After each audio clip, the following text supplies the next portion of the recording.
Man, that's crazy what happened to Tears of Sun. Yeah, I don't like that Nimrod guy at all. Nah, he wasn't a good guy. No, he wasn't. So, what happened to Abram? Did Nimrod ever find him? That's a good question, Musa. He actually came out of the cave when he was about your age. Really? Whoa! That's a long time to live in a cave. It is. At some point, Tarak felt it was safe for Abram to leave the cave. But he didn't just go anywhere. Tarak made sure Abram stayed in the house of Noah and Shem. It was there Abram grew to learn about all the ways of Yahuwah. He couldn't learn about Yahuwah anywhere else? Oh no, baby girl, not at all. The whole earth grew corrupt by the evil ways of Nimrod. They even decided to build a great tower to reach the heavens so they could fight against the Most High. Whoa, that's crazy. Yes, you see, everybody was doing what was right in their own eyes, while Noah, Shem, Abram, and all in their house worshiped Yah continually and followed his laws. Everyone else worshiped their own gods. They also worshiped the gods of Nimrod. It didn't matter as long as they didn't worship the Elohim who delivered their forefathers Shem, Ham, and Japheth from the judgment of the flood. Meanwhile, King Nimrod ruled securely over the rebellious people.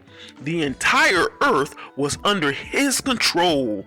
All the sons of Shem, Ham, and Japheth were in unison because they spoke one language and one tongue.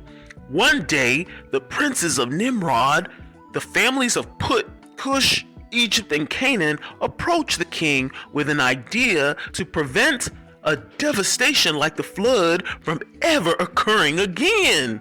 Oh, great king, live forever. What is it, Mitzrayim? Your Majesty, your princess has finally arrived at a solution for preventing a catastrophe from ever scattering man across the earth again. Yes, my lord, we shall finally avenge ourselves from the wrath of God. I'm listening. Let us build ourselves a strong tower, its top reaching the heavens. We shall become famed and reign upon the whole world. Furthermore, the people will be easier to control this way. Yes, we must devise a means to reign mightily upon the people, that their wars cease from us, that we may not become scattered on account of their wars. Or from another judgment of Yah, like the flood. I like it. With the building of this tower, Yahuwah shall scatter us no more. Mitzrayim, get a task force ready. Let this tower be as one that has never been seen or built before.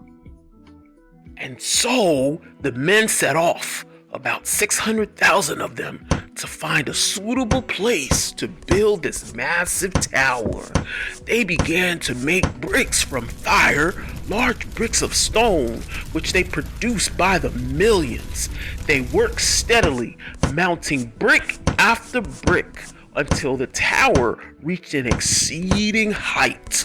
It got to the point where it took a worker a full year to reach the ascent of the tower to lay the bricks. Nimrod would watch daily from his palace of the progress of the tower.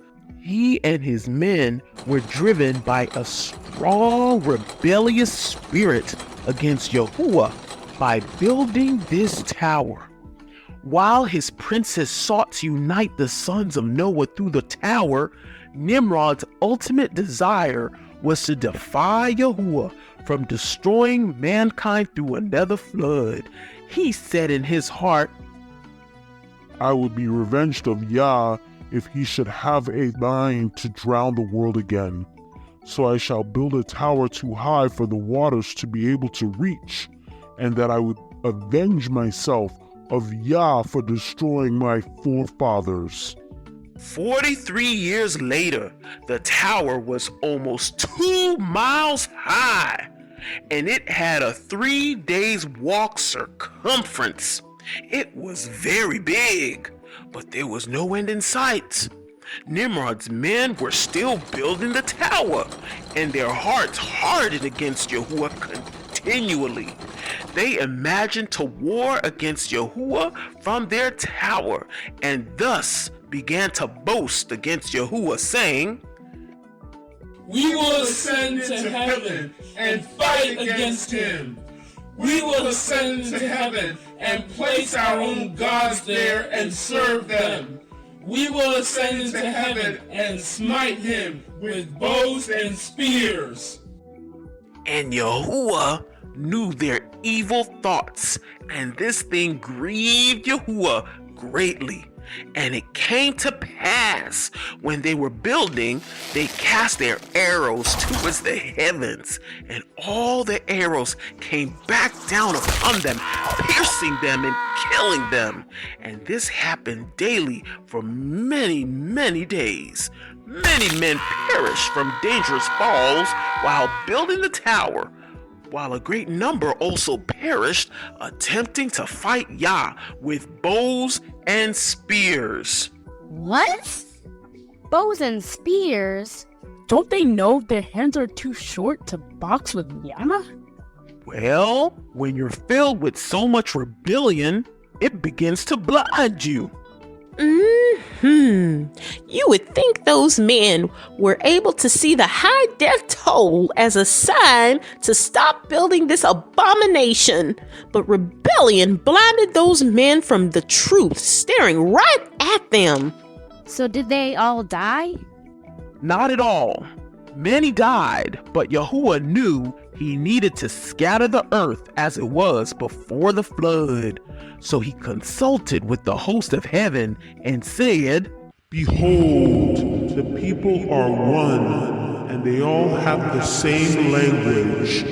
This they begin to do, and therefore nothing will be restrained from them. Come, let us descend and confuse their tongues, that one man shall not understand the language of his neighbor. And when Yahuwah came down, he confounded all their languages, and each man forgot his neighbor's tongue, so that he could not communicate with him.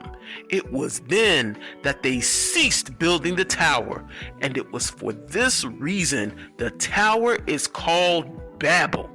So what finally happened with the tower? Well, fire descended from heaven and destroyed a third of the tower. The earth swallowed up another third, and the other third was left, but slowly disintegrated and disappeared over time. As for the sons of Noah, they finally all dispersed from the land of Shinar and formed their own cities, each according to his language and nation. Ham and his family entered into the lands they were to occupy, which was located towards the south, which was very hot. This included the children of Cush, Mitzrayim or Egypt, Put, and Canaan. Japheth and his family entered into the lands they were to occupy, which was located towards the north, which was very cold. This included the children of Gog, Magog, Javan, Ashkenaz, Tarshish, and Kittim. Shem and his family entered into the lands they were to occupy, which was located towards the middle parts of the earth, which was neither hot nor cold, but a blend of the two. This included Shinar, India, Dedan, Asher, and Nineveh.